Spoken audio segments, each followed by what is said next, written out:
കൊന്നിച്ചോ മിനസാൻ nano മിഷീൻ്റെ episode 41 Malayalam മാൻഹോ എക്സ്പ്ലനേഷനിലേക്ക് എല്ലാവർക്കും സ്വാഗതം. Guys, നിങ്ങളെല്ലാവരും നാനോ മിഷീൻ്റെ എപ്പിസോഡിന് വേണ്ടിയാണ് ഏറ്റവും കൂടുതൽ കാത്തിരിക്കുന്നതെന്ന് എനിക്കറിയാം. എന്നാൽ അതേപോലെ തന്നെ നാനോ മിഷീന് മുമ്പ് തന്നെ തുടങ്ങിയ വൺ പീസും the beginning of the end നമുക്ക് ഇതിനോടൊപ്പം തന്നെ കൊണ്ടുകൊണ്ടാണ്. സോ ആഴ്ചയിൽ എങ്ങനെ പോലും ആ എപ്പിസോഡ് കാലത്ത് എനിക്ക് അതും കൂടെ ഇതിൻ്റെ കൂടെ തന്നെ ചെയ്യേണ്ടതായിട്ടുണ്ട്. സോ ആ കാര്യങ്ങളൊക്കെ നിങ്ങൾ മനസ്സിലാക്കി വെക്കുമെന്ന് വിചാരിക്കുന്നു. അതേപോലെ തന്നെ കഴിഞ്ഞ 2 വീഡിയോ അടുത്ത് നമുക്ക് നമ്മുടെ കിങ് ഓഫ് ഹെൽ ബ്രോ, നമ്മളെ എപ്പോഴും സപ്പോർട്ട് ചെയ്യുന്ന നമ്മുടെ സ്ഥിരം സപ്പോർട്ടറാണ്, അദ്ദേഹം വീണ്ടും 40 റുപ്പീസ് സൂപ്പർ താങ്ക്സ് ചെയ്തിരുന്നു. സോ ബിഗ് ഷൗട്ട് ഔട്ട് നമ്മുടെ കിങ് ഓഫ് ഹെല്ലിന് കൊടുക്കാൻ പോകുവാണ്. അത് മാത്രമല്ല, താങ്ക് യു ബ്രോ എനിക്ക് എപ്പോഴും സപ്പോർട്ട് ചെയ്യാറുണ്ട്. സോ എൻ്റെ ഹൃദയം നിറഞ്ഞ താങ്ക്സ് ഞാൻ ബ്രോയ്ക്ക് വേണ്ടി ഇവിടെ അർപ്പിക്കുവാണ്.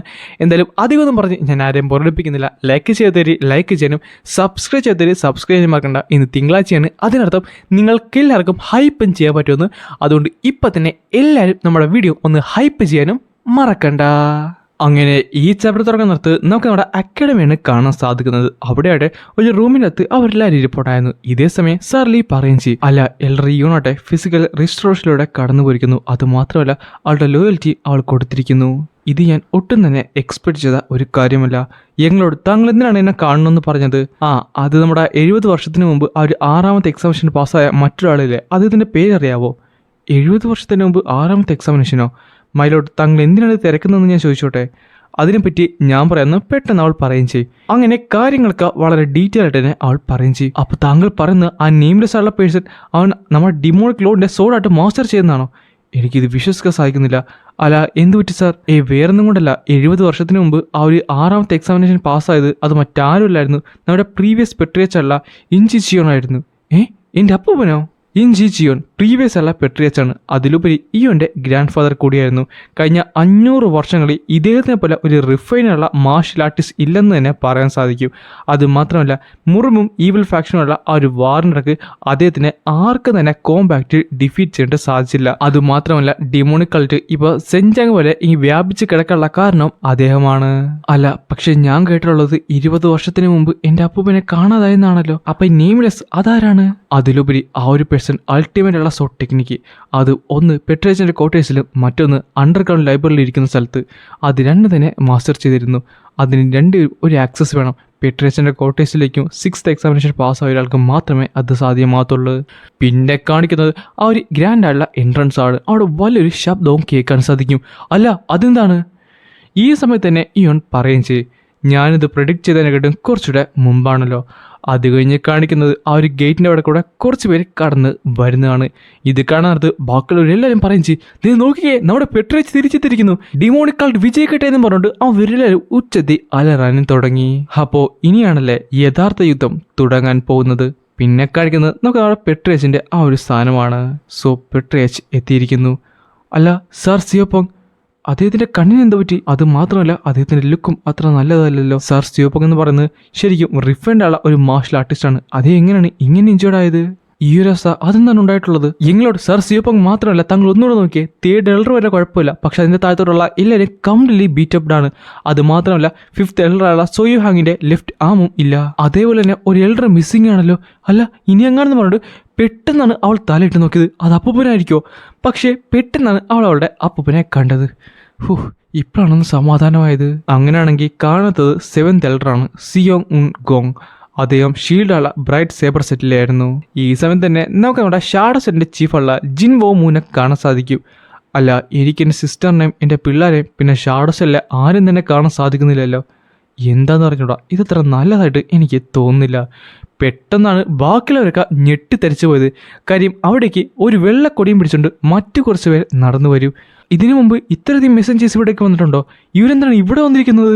ബാക്കിയുള്ളവരെല്ലാവരും കൂവിക്കാറി അവരൊക്കെ നേരെ പറഞ്ഞു വിടാൻ നോക്കുന്നുണ്ട്. ഇത് കാണുന്നത് മുറിം അലയൻസിനും അത് ഒട്ടും തന്നെ ഇഷ്ടപ്പെടുന്നില്ലായിരുന്നു.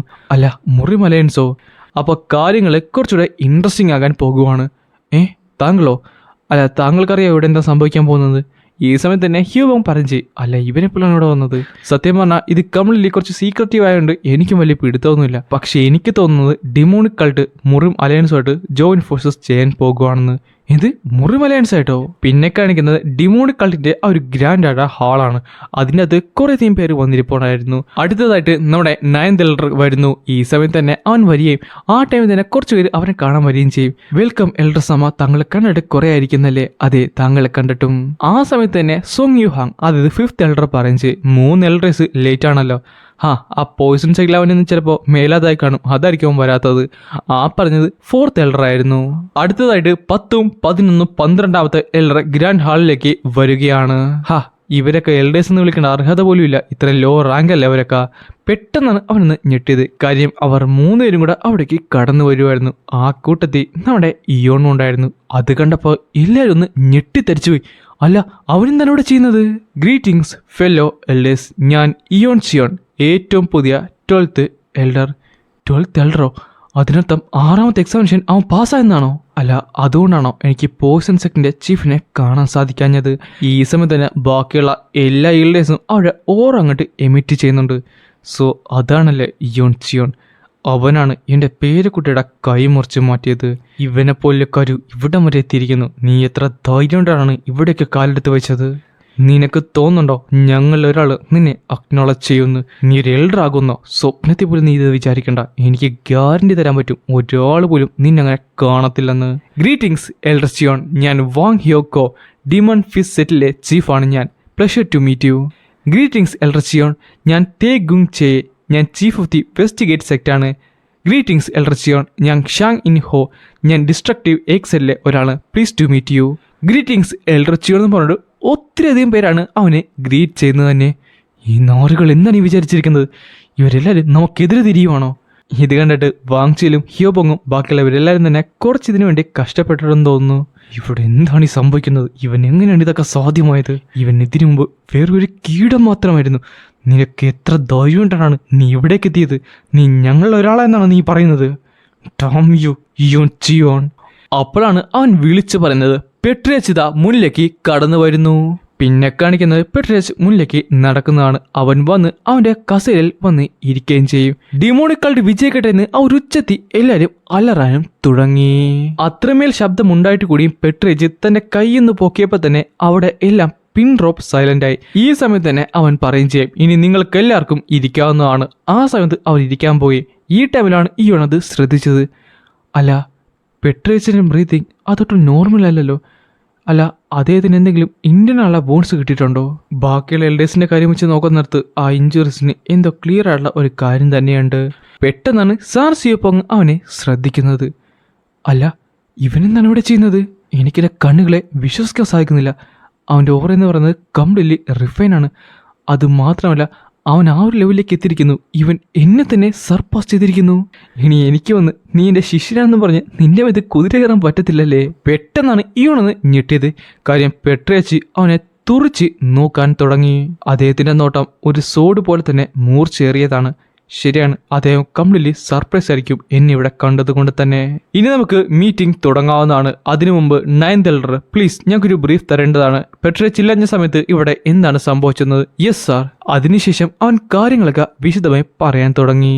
പിന്നുണ്ടായത് പോയിസൺ സെക്റ്റും ഷാഡോ സെറ്റും തമ്മിലുള്ള ആ ഒരു യുദ്ധമാണ്. അത് കാരണം തന്നെ ഇപ്പൊ 2 സെല്ല് ഒരാൾ പോലും ജീവനോടെയില്ല.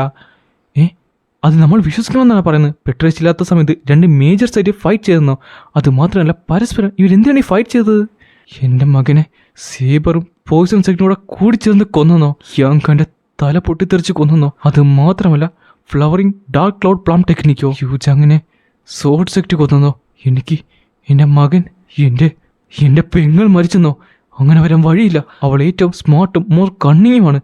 അവൾ എന്തായാലും പോയിസൺ സെക്റ്റിന്റെ ആ ഒരു വലയിൽ പോയി വീഴാൻ പോകുന്നില്ല. ഒരു യുദ്ധം ഉണ്ടായാൽ പോലും അവൾ അങ്ങനെ മരിക്കാനും പോകുന്നില്ല. പക്ഷെ അതിലുപരി അവന്റെ ശരീരത്തിൽ എങ്ങനെയാണ് റൈറ്റ് സോഡ് ലെഫ്റ്റ് പ്ലം ടെക്നിക്ക് ഉണ്ടായത്? അതെനിക്ക് മനസ്സിലാവുന്നില്ലല്ലോ.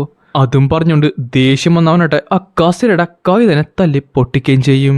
ഈ സമയത്ത് ഇതെല്ലാം കേട്ടിട്ട് പെട്രിയച്ച് ഒന്നും തന്നെ മിണ്ടുന്നില്ലായിരുന്നു. അപ്പോൾ അവൾ പോയിസൺ സെറ്റ് വിരിച്ച ആ ഒരു കെണിയിൽ പോയി വീണല്ലേ. ഇതെന്തായാലും ശരിക്കും അമേസിംഗ് ആയിട്ടുണ്ട്. യങ് ലോർഡ് സിയോന്റെ പ്ലാനൊക്കെ ഇനി അങ്ങോട്ട് ഷൈൻ ചെയ്യാനായിട്ട് തുടങ്ങും. എന്തായാലും ഒരു കാര്യം ഉറപ്പാണ്, നിങ്ങൾ എന്തായാലും പെട്ടിരിക്കുവാണ്. അതുമാത്രമല്ല ഡിമോണിക്കലിന്റെ നിയമങ്ങൾ പറയുന്നത് എൽഡർ ചിയോൺ ഇപ്പോൾ 6ാമത്തെ എക്സാമിനേഷൻ പാസ്സായിരിക്കുന്നു. അതുകൊണ്ട് തന്നെ അക്കാഡമിയിലെ 12th എൽഡറായിട്ട് അദ്ദേഹത്തിനെ നിയമിക്കേണ്ടതാണ്. എന്നാൽ പെട്രിയച്ച് ഇല്ലാത്തതുകൊണ്ട് ഞങ്ങൾ ഒഫീഷ്യലി അത് ഇതുവരെ ചെയ്തില്ലായിരുന്നു. സോ ഈ സമയത്ത് അദ്ദേഹത്തിനെ താങ്കൾ അപ്പോയിന്റ് ചെയ്യേണ്ടതാണ്. പെട്ടെന്നാണ് 5th എൽഡർ പറയുന്നത്, ഒബ്ജക്ഷൻ, അതിപ്പോൾ നടക്കേണ്ട കാര്യമില്ല. ഈ മീറ്റിംഗിൽ പുതിയ എൽഡേഴ്സിനെ നിയമിക്കാനുള്ളതല്ല, നമ്മൾ ഫർദറുള്ള കാര്യങ്ങൾ ഡിസ്കസ് ചെയ്യാണ്ട് ഇവിടേക്ക് വന്നത്.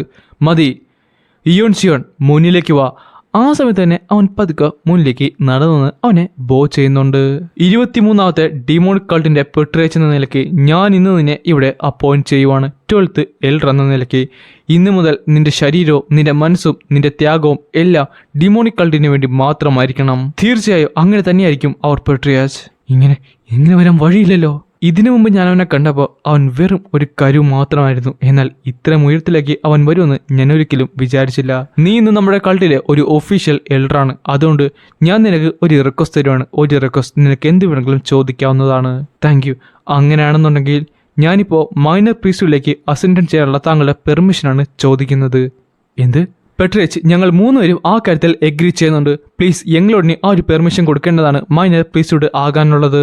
ഇല്ല, ഇങ്ങനെ വരാൻ വഴിയില്ല. അപ്പോൾ ഇതായിരുന്നല്ലേ ഇവൻ്റെ പ്ലാൻ. പക്ഷേ ഉയീസമ്മ അവനിത് ചെയ്യുന്നത് മനസ്സിലായി. എന്നാൽ മൂഹ ഇയോണും പിന്നെ ഉയിഹ്വാനും അവനെന്താണ് ഇതൊക്കെ ചെയ്യുന്നത്? അവർ രണ്ടുപേരും ഈ സെറ്റിൽ തന്നെ ഏറ്റവും ചൂട് പിടിച്ച രണ്ടുപേരല്ലേ? അവർക്ക് എന്താണ് ഇവിടെ നേടാനുള്ളത്? ആ സമയത്ത് ചിരിച്ചുകൊണ്ട് സർ സിയോപങ് പറയും ചെയ്യും, നീ അപ്പം കംപ്ലീറ്റ്ലി സ്പെഷ്യൽ ആയിട്ടുണ്ടല്ലേടാ ശിഷ്യ. എന്തായാലും നീ കാര്യം അവതരിപ്പിച്ച മൊമെന്റ് പെർഫെക്റ്റ് ആയിരുന്നു. ഈ സമയത്ത് ആരെങ്കിലും ഇതിനകത്ത് ഇടപെട്ട് കഴിഞ്ഞാൽ അവരുടെ സ്റ്റാറ്റസ് തന്നെ അവർക്ക് പോകാൻ ചാൻസ് ഉണ്ട്. പെട്രിയച്ചങ്ങനം ഈ ഒരു പെർമിഷൻ ഇപ്പോൾ ഗ്രാൻഡ് ചെയ്തിട്ടുണ്ടെങ്കിൽ ബാക്കി എല്ലാവരുടെയും കഥ തീർന്നത് തന്നെയാണ്. അപ്പം നിങ്ങൾ 3 പേരും പറയുന്നത് നിങ്ങൾ 7th യങ് ലോർഡിനെ ഒരു ഫിറ്റുള്ള കാൻഡിഡേറ്റ് ആയിട്ട് കാണുന്നു എന്നാണോ? അതേ പെട്രിയച്ച്, അദ്ദേഹം എന്തുകൊണ്ട് യോഗ്യനാണ് നെക്സ്റ്റ് മൈനർ പ്രീസ്റ്റിന് വേണ്ടി? ഈ സമയത്ത് കുറച്ചു നേരം പെട്രിയച്ച് ഒന്നും മിണ്ടത്തില്ല. അങ്ങനെയാണ് കാര്യമെങ്കിൽ ഇയോൺ ചിയോൺ, ഞാൻ നിന്നെ അടുത്ത പെട്ടെന്നാണ് ഒരു എനർജി അവിടേക്ക് റിലീസായത്. അത് നമ്മുടെ ഫസ്റ്റ് എൽഡറാണ് റിലീസ് ചെയ്തത്. അവൻ പറയും ചെയ്യും, നീ ഇതിനു വേണ്ടി കാത്തിരിക്കുമായിരുന്നല്ലേ? പക്ഷെ സമ്മതിക്കില്ലടാ, ഒരിക്കലും ഞാൻ ആ ഒരു സ്ഥലത്തേക്ക് എത്തിക്കാൻ സമ്മതിക്കില്ല. ഇയോൺ ചിയോൺ, നിനക്ക് എത്ര ധൈര്യം ഉണ്ടിട്ടാണ്? പക്ഷെ ആ സമയത്ത് ഒരു സോഡ് അവന്റെ കഴുത്തിന് വന്നു നിന്നു. ഫസ്റ്റ് എൽഡർ, താങ്കളൊന്ന് സമാധാനിക്കുന്നത് കുറച്ചുകൂടെ നല്ലതായിരിക്കും. പെട്രിയച്ചന്റെ മുകളിൽ നിന്നുകൊണ്ടാണോ താങ്കൾ അഹങ്കരിക്കാൻ നോക്കുന്നത്? അവനായിട്ട് ദേഷ്യം വരെ അവൻ കടിച്ചു പിടിച്ചിട്ട് പറയും ചെയ്യട്ടാ, നായേ, നീ എന്താണ് ഇവിടെ സ്കീം ചെയ്യാൻ പോകുന്നത് എനിക്കറിഞ്ഞൂടാ. പക്ഷേ അധികം നാളൊന്നും അതിനാവശ്യം ഉണ്ടായിരിക്കത്തില്ല. ആ സമയത്ത് ഞാൻ അവനെ തിരിഞ്ഞു നോക്കിയിട്ട് ഒന്ന് ചിരിക്കുകയും ചെയ്യും.